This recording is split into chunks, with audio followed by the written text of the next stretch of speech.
15 अगस्त 1947 पूरा देश आजादी का जश्न मना रहा था। दूसरी तरफ थी एक ऐसी सच्चाई जो सिर्फ कुछ नेताओं को पता थी। भारत आजाद तो हुआ था, पर अखंड नहीं। सैकड़ों रियासतें अलग देश बनना चाहती थीं। उनमें से कुछ पर पाकिस्तान का दबाव था, कुछ पर अंग्रेजों का इन्फ्लुएंस और कुछ सिर्फ अपनी पावर नहीं छोड़ना चाहते थे। अब सवाल ये था, कैसे इन रियासतों को अखंड भारत बनाया जाए, और क्या कोई ऐसा नेता था जो इस अनदेखे खतरे को रोक सके? और इसी सवाल के जवाब में खड़ा था एक नाम, सरदार वल्लभ भाई पटेल। एक ऐसा नेता जिसने टुकड़ों में बिखरते भारत को एक धागे में पिरो दिया। वल्लभ भाई पटेल का जन्म 31 अक्टूबर 1875 को नडियाद के छोटे से किसान परिवार में हुआ था। वह जवेर भाई पटेल एवं लाडबा देवी की चौथी संतान थे, जिन्होंने वल्लभ भाई को सादगी, अनुशासन और परिश्रम सिखाया। उनका बचपन मुख्यतः करमसद और नडियाद आसपास के क्षेत्रों में बीता। बचपन में वल्लभ भाई शांत थे, पर अंदर एक अद्भुत आत्मविश्वास था। उनकी शुरुआती पढ़ाई स्थानीय गुजराती मीडियम स्कूल में हुई थी। वल्लभ भाई ने 1897 में मैट्रिक उत्तीर्ण की। मैट्रिक के बाद उन्होंने कॉलेज की डिग्री नहीं ली, बल्कि स्वतंत्र रूप से स्वयं कानून की पढ़ाई की। 1910 में वल्लभ भाई लंदन गए और मिडिल टेम्पल नाम की इंग्लिश कानूनी शाखा में बैरिस्टर एट लॉ कोर्स में एडमिशन लिया। उन्होंने 36 महीनों का बैरिस्टर एट लॉ कोर्स के कोर्स को सिर्फ 30 महीनों में पूरा किया। सरदार पटेल की शादी जवेरबा से हुई थी। वल्लभ भाई पटेल और जावेरबा के 2 बच्चे थे, जिसमें मणिबेन पटेल बेटी और दहिया भाई पटेल बेटा था। सन 1913 में वे बैरिस्टर बनकर भारत लौटे और अहमदाबाद में वकालत शुरू की। 1917 में उन्होंने गुजरात के अहमदाबाद नगरपालिका का चुनाव लड़ा और पहली ही बार में जीतने के बाद वो सैनिटेशन कमिश्नर बने और ठीक उसी साल गांधी अहमदाबाद पहुंचे। यही वर्ष उनके जीवन का बड़ा मोड़ था। वल्लभ भाई के जीवन में एक चिंगारी जागी, लेकिन वल्लभ भाई की असली शुरुआत खेड़ा में होने वाली थी। 1918 गुजरात का खेड़ा जिला भुखमरी से जूझ रहा था।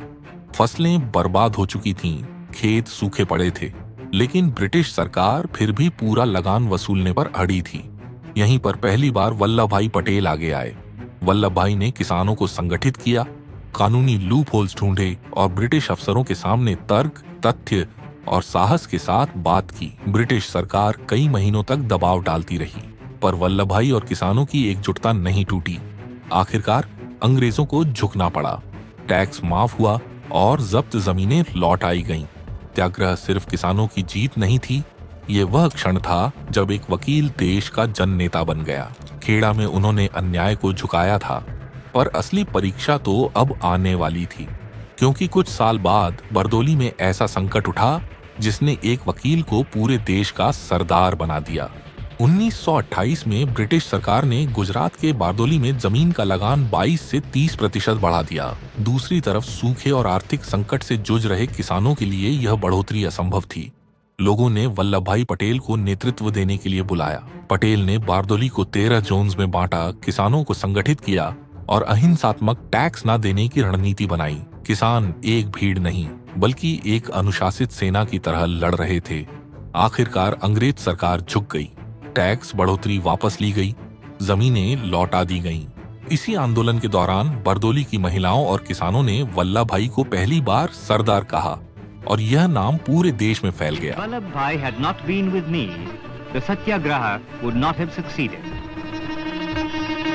1928 में बारदोली की जीत के बाद सरदार पटेल ने सिर्फ भारत में किसान नेताओं के रूप में अपनी पहचान नहीं बनाई, बल्कि उन्होंने अगले 2 दशकों में कांग्रेस संगठन को मजबूत किया, स्वतंत्रता आंदोलन में सक्रिय भूमिका निभाई।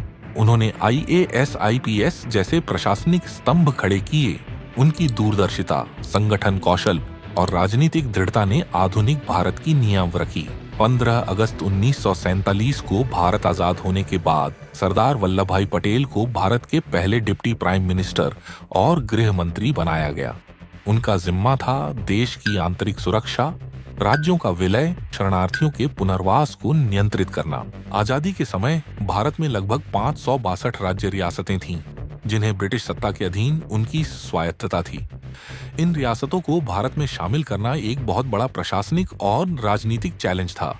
वल्लभ भाई पटेल और पी मेनन ने इस काम में डिप्लोमेसी, समझौता और जरूरत पड़ने पर मजबूती का इस्तेमाल किया। उन्होंने इंस्ट्रूमेंट ऑफ एक्सेशन बनाया, जिसके जरिए अधिकांश रियासतों ने भारत के साथ जुड़ने की सहमति दी। कुछ रियासतों में डिप्लोमेसी काम नहीं कर सकी, जिसमें मुख्यतः हैदराबाद, जूनागढ़ और कश्मीर का नाम विशेष रूप से शामिल था। यहाँ बहुत संवेदनशील राजनीतिक, धार्मिक और सामाजिक प्रश्न थे। तीनों रियासतों में से पहला प्रश्न कश्मीर में उठा। अक्टूबर 1947 में कश्मीर पर कबायली हमला हुआ। महाराजा हरि सिंह डर गए और भारत के साथ इंस्ट्रूमेंट ऑफ एक्सेशन पर हस्ताक्षर किए।